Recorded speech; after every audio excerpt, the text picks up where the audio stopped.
Dito sa Papa Dudut Stories, ikaw ay hindi nag-iisa.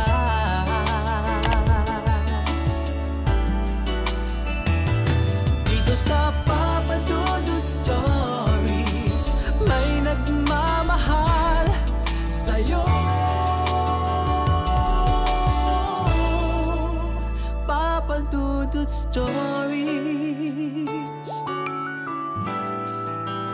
Papa Dudut Stories. Sa lahat po ng mga nakatutok ngayon, huwag pong kalimutan mag-like, mag-share at mag-subscribe. Maraming salamat po sa inyong lahat.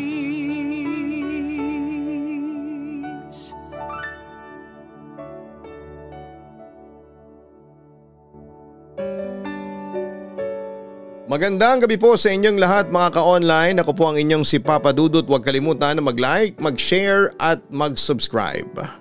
Yan po ang pinaka-importante para matulungan niyo po ang aming channel, no? Ang pag-share at pag-subscribe. Hanapin din po ang Kaistorya YouTube channel at syempre ang Papa Dudut Family YouTube channel na kung saan sa mga susunod na araw ay magiging active na po kami dyan para makita po ninyo ang mga bagong kambal ni Papa Dudut sa Papa Dudut Family YouTube channel. Sa ating episode ngayong araw na ito, Dear Papa Dudut, bago ko simulan ang aking istorya ay hayaan niyo muna ako na magpasalamat sa lahat ng mga loyal listeners ng inyong programa sa radyo man o maging sa YouTube. Ako nga pala si Gilbert, kasalukuyang nakatira dito sa Taytay, Rizal. Ikikwento ko po sa inyo ay ang istorya ko sa piling ng pamilya ko na alam kong kapupulutan ng aral ng nakakarami. Marami po sa akin ang nagsasabi na isulat ito sa inyo upang mabawasan ang sakit na nararamdaman ko sa aking pamilya. Papa Dudut, sa totoo lang ay hindi ako lumaki sa nanay ko. Lumaki ako sa lolo at lola ko sa probinsya. Sisimulan ko ang aking istorya noong kinuha ko ng aking tatay sa aking lola sa aming bayan dahil kinukumbinsi niya ako na gaganda ang buhay ko sa pagsama ko sa kanya. Iniwan ko noon ang lola ko sa pag-aakalang matutupad ko rin ang mga pangarap ko, pero nagkamali ako, Papa Dudut, dahil dumating agad ang mga pagsubok sa aking buhay pagkarating ko ng Batangas. Tandang-tanda ko pa noon. Halos mga pa kami ni Itay pagdating doon dahil hindi namin alam kung saan pupunta. Wala namang kaming mga kamag-anak doon dahil nasa Mindoro ang karamihan sa kanila. Kaya unang araw namin sa Batangas ay natulog lamang kami ni Itay sa terminal ng bus. At dahil kapos din sa pera ay sobra talaga kaming nagutom. Nung una ay nakakaya pa namin yung tiisin, pero dumating din kami sa puntong gusto nang sumuko ng aming mga katawan. Kaya naman napilitan kaming maghalukay ng pagkain sa basura para lamang makasurvive kami. Yun nga lang ay lalong nanghina ang aming pangangatawan. At nagsimula na kaming makaranas ng pananakit ng tiyan at ibang bahagi ng aming katawan. Papa Dudut, ng mga panahong yon ay talagang sumuko na ako at humiling noon sa aking ama na bumalik na lamang kami ng Mindoro dahil walang mangyayari sa amin dito sa Batangas. Pero nagalit lamang sa akin ang aking ama at nagpatuloy pa rin kami sa pagiging palaboy doon sa Batangas. Ngunit mabait ang Diyos, Papa Dudut, dahil nagkataon palang nasa Batangas din pala naninirahan ng kumpare ni Papa na si Mang Leo. At tiyempong nakita niya kami ni Papa sa kalsada. Walang pag-aalinlangang kinuha niya kami at pinatuloy sa kanyang bahay. Doon ay nakahinga ko ng maluwag. Bagamat maliit lamang ang bahay ni Mang Leo, pero kahit papaano ay meron siyang natutuluyan at hindi palaboy-laboy sa kalsada. Kumikita rin ito sa pamamagitan ng pagja-junk shop, kaya nakakakain pa rin si Mang Leo ng 3 beses sa isang araw. Parang Leo, pasensya ka na ha. Buti na lang talaga at nakita mo kami. Kasi kung hindi baka napahamak na kami ni Gilbert doon sa terminal. Huwag kang mag-alala.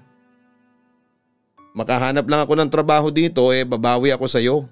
Ang wika ni Itay sa kanyang kaibigan. Naku, huwag mo nang isipin yun, Jim. Matagal na tayong magkaibigan at malalim na ang pinagsamahan natin. Kaya ako ginagawa to. Para na rin kitang kapatid. Wika naman ni Mang Leo sa amin. Pagkatapos bumaling ito sa akin. Siya nga pala, ilang taon na yung anak mo? Tanong niya. 15 pa lang. Yang si Gilbert, sagot naman ng aking ama. Nagtatrabaho na? O sisa pa ni Mang Leo?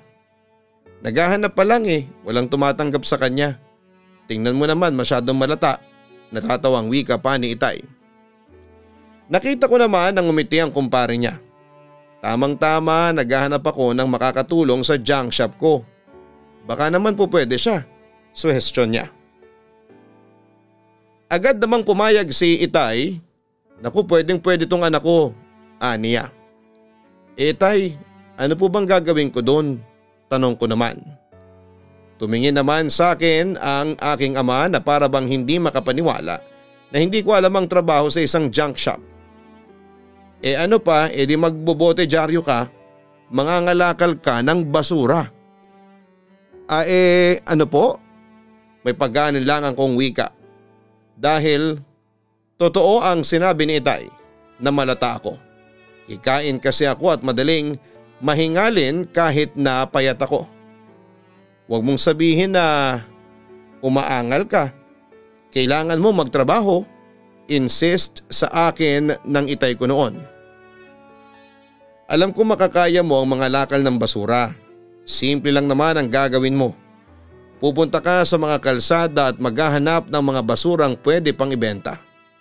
Pwede ring magbahay-bahay ka. Tapos lahat ng mapapakinabangang basura na makukuha mo tulad ng bote, bakal at dyaryo ay ibebenta mo sa akin at yon kikita ka na.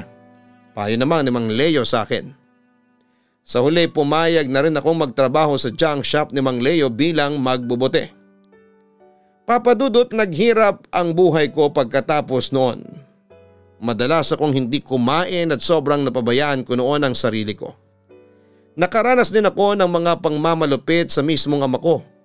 At bagamat mabait naman si Mang Leo, masasabi kong mahigpit siya pagdating sa trabaho. Kaya araw-araw akong pagod noon, papadudot.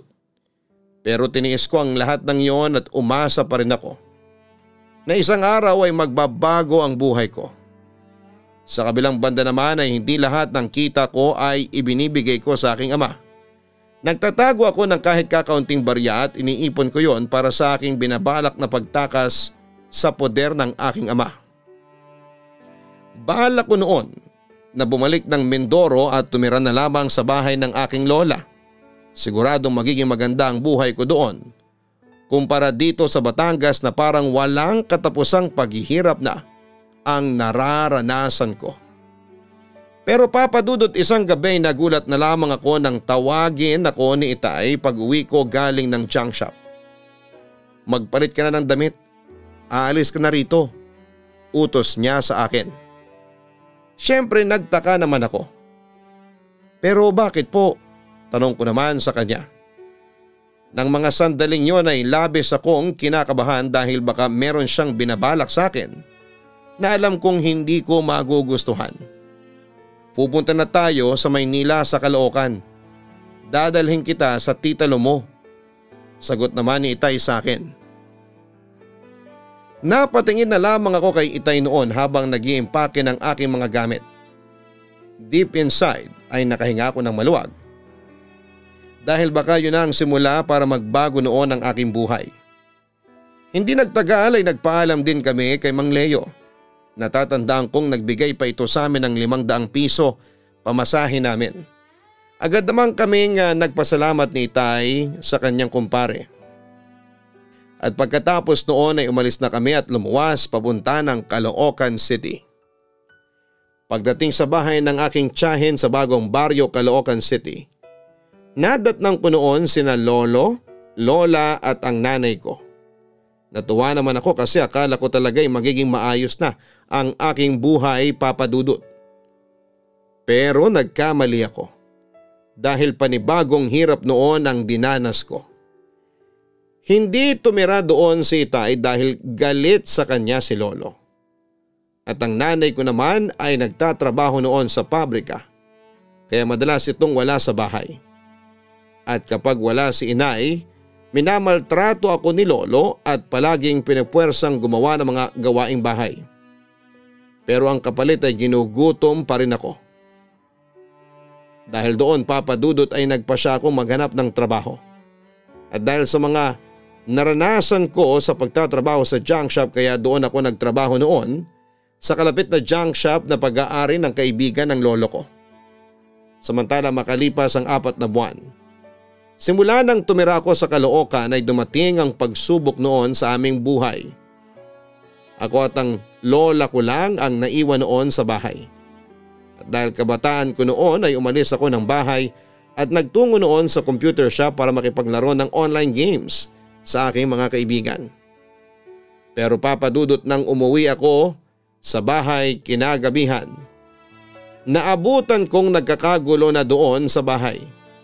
Nagtaka ako at inalam ko kung ano ang nangyari at nagimbal ako sa akin nakita. Namatay pala si lola na mag-isa sa bahay dahil nadulas ito sa hagdan at nahulog habang naglilinis ng bahay. At ayon kay Tita Lu ay maisasalba pa sana ang buhay ni lola kung nandun ako sa bahay at agad na nakahingi ng tulong. Dahil sa nangyari, ay ako ang sinisisi ng lahat sa pagkamatay noon ng aking lola. Palayasin mo na ang taong yan dito sa bahay ko.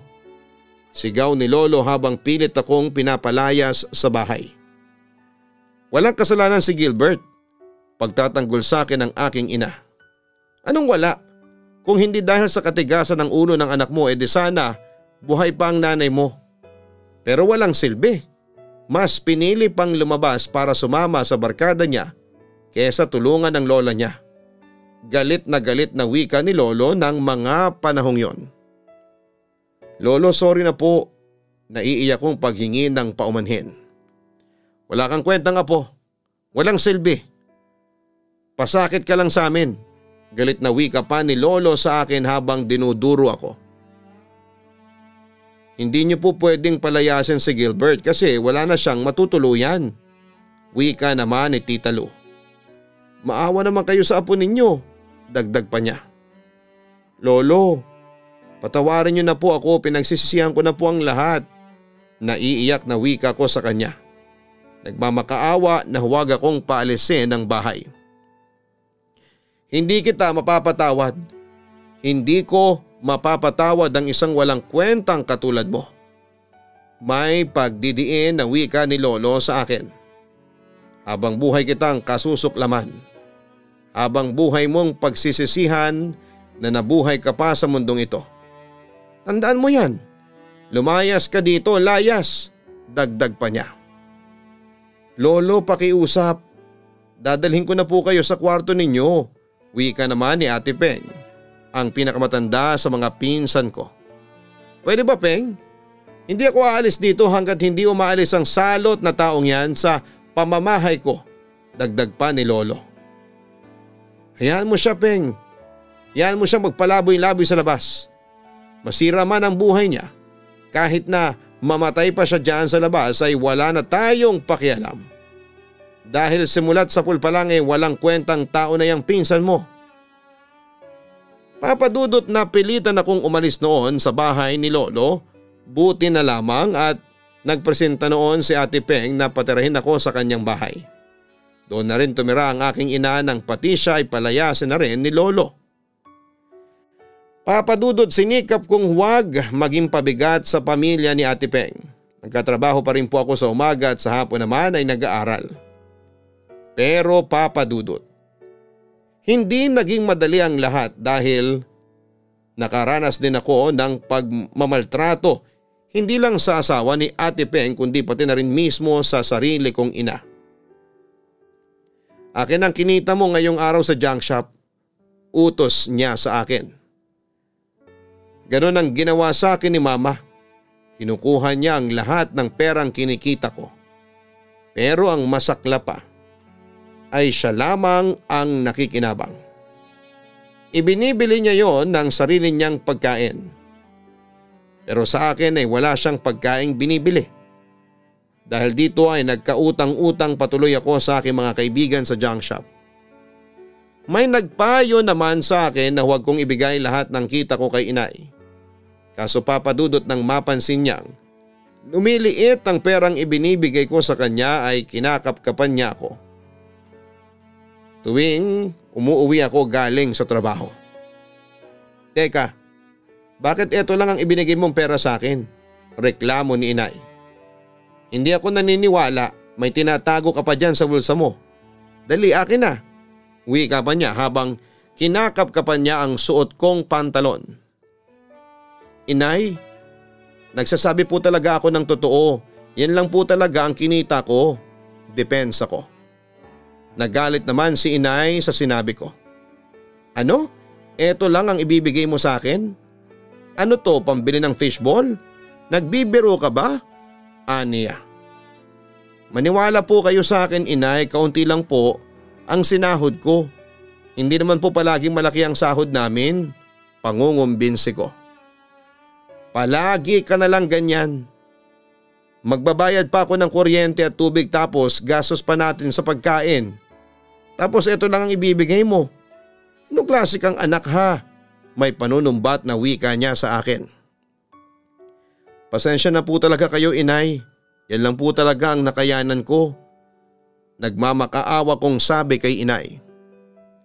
Alam mo Gilbert, kahit kailan talaga wala kang silbi. Wala kang kwenta. Pangiinsulto niya sa akin.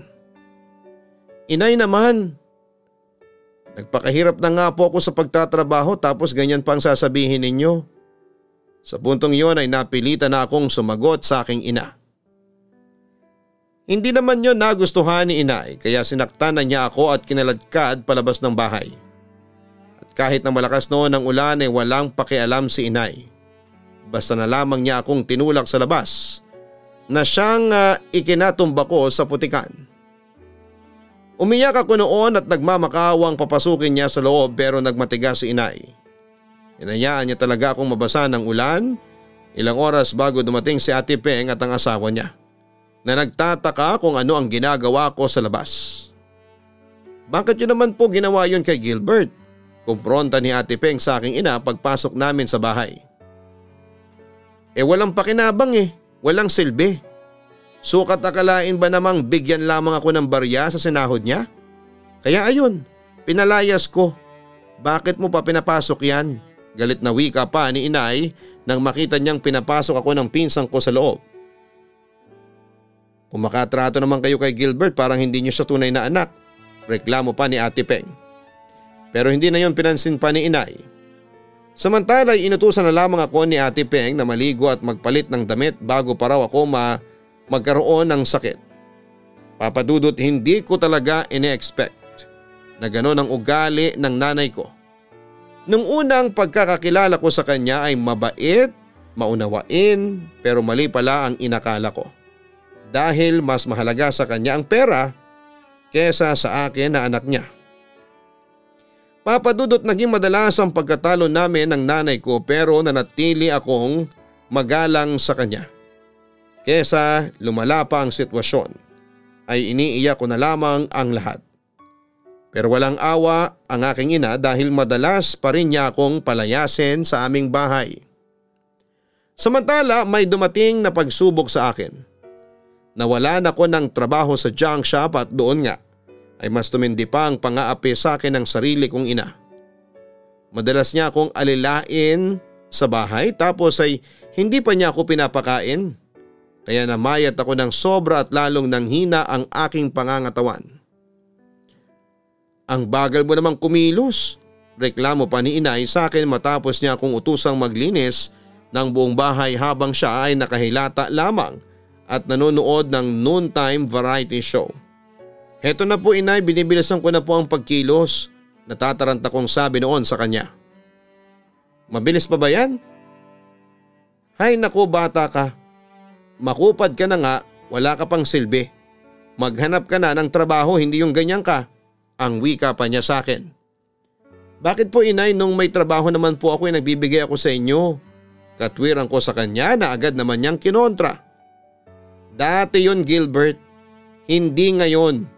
At saka magkano lang ba ang ibinibigay mo? Kakarampot lang tapos pinagmamalaki mo na yon? Wow ha? Papa Dudut, hindi ko maiwasang magalit noon sa aking ina. Kaya napilitan na akong sumagot sa kanya.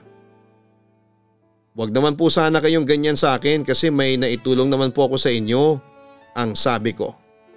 Wala kang naitulong sa akin, wala. Yun naman ang pagdidiin niya sa akin.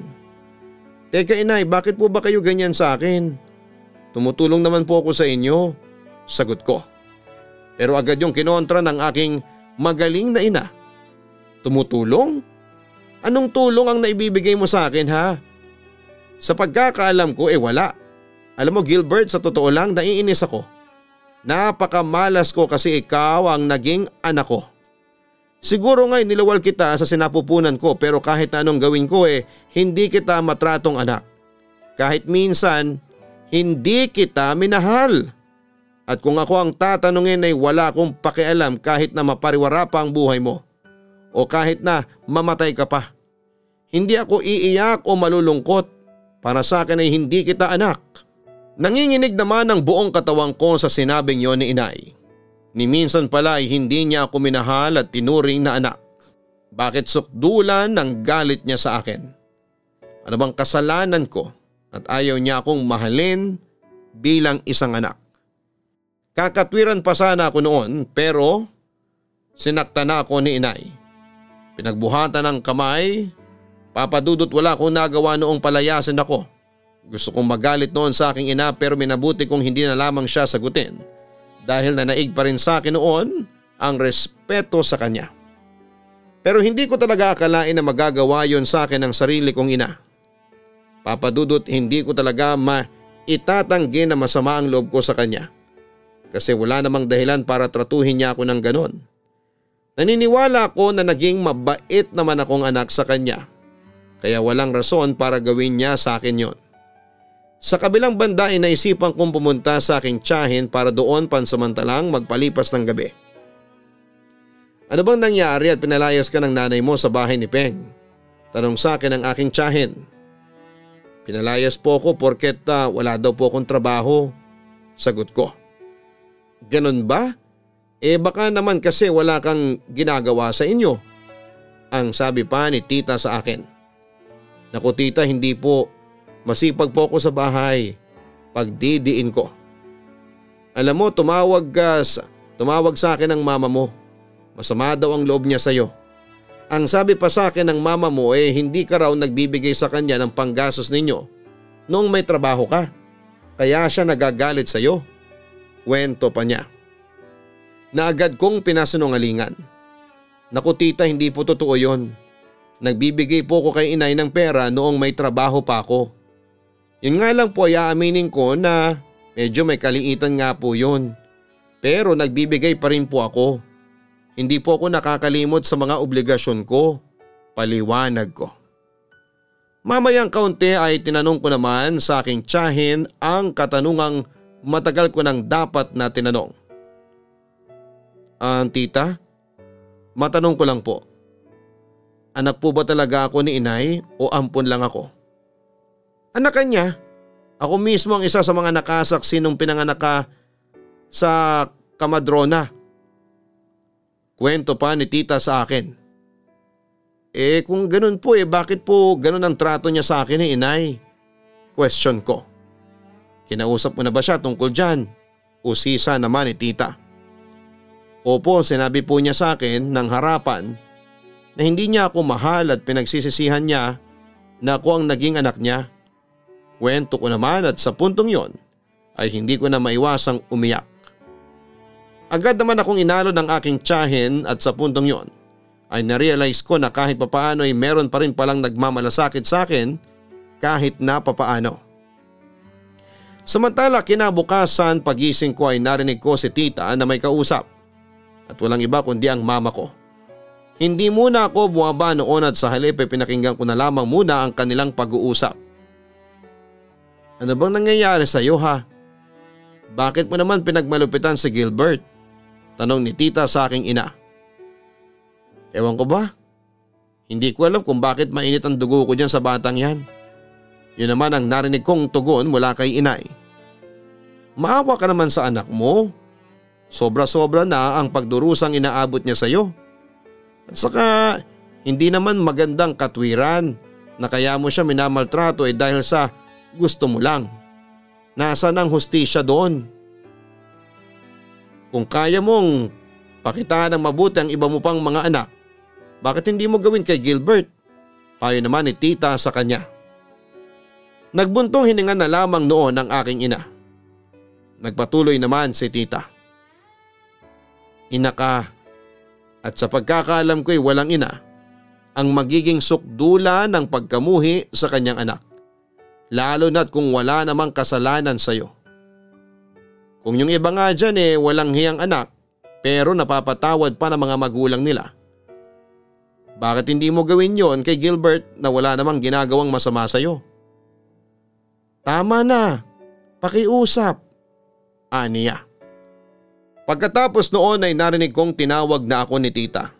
Dahan-dahan naman akong buwaba at lumapit. Doon ay humingi ng tawad sa akin si inay at nangakong hindi na niya ako mamaltratuhin pa. Nangako naman ako na hindi ko siya bibigyan ng sakit ng ulo at gagawin ko ang lahat para makatulong sa kanya. Papadudot hindi nagtagal ay bumalik na ako sa bahay ni Ate Peng kasama ni inay. Bagamat hindi ko pa rin maranasan sa kanya ang pag-aaruga ng isang ina. Gayunpaman ay masaya na rin ako dahil sa ngayon ay may nakilala akong mga kaibigan na parang pamilya na ang turing sa akin. Palagi silang nandyan at nag-a-advise sa mga mali ko. Kaya bago ko tapusin ang aking istorya ay nais ko munang magpasalamat sa mga taong nagpahalaga sa akin at nagparamdam ng tunay na pagmamahal ng isang pamilya kahit na hindi ko sila kadugo.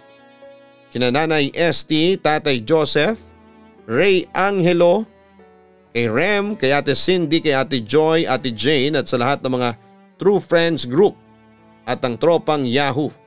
Maraming salamat sa inyong lahat. Hindi man tayo magkakadugo pero pinaparanas at pinapadaman ninyo sa akin ang kahalagahang mabuhay.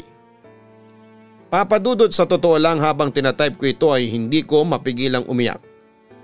Hanggang dito na lamang po ang sulat ko. Sana'y mapili po ninyo itong i-upload sa inyong numero 1 YouTube channel.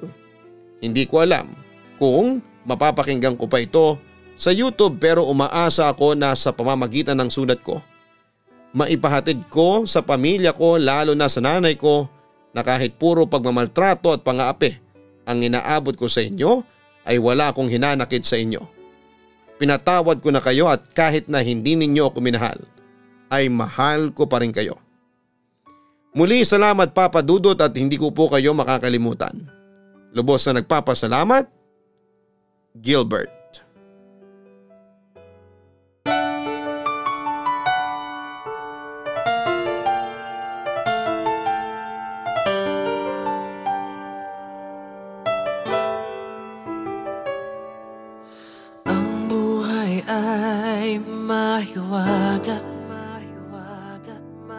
Laging may lungkot at saya sa Papa Dudut Stories. Laging may karamay ka.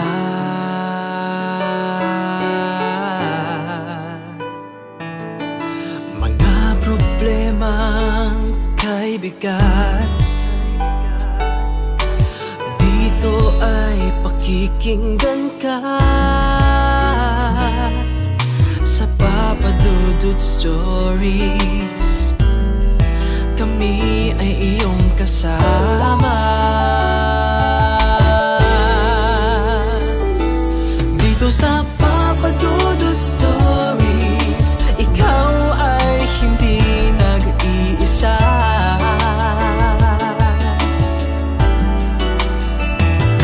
Dito sa Papa Dudut Stories,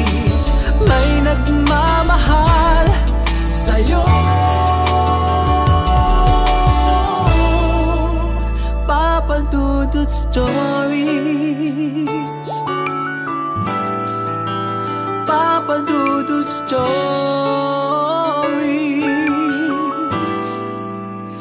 Papa Dudut Stories.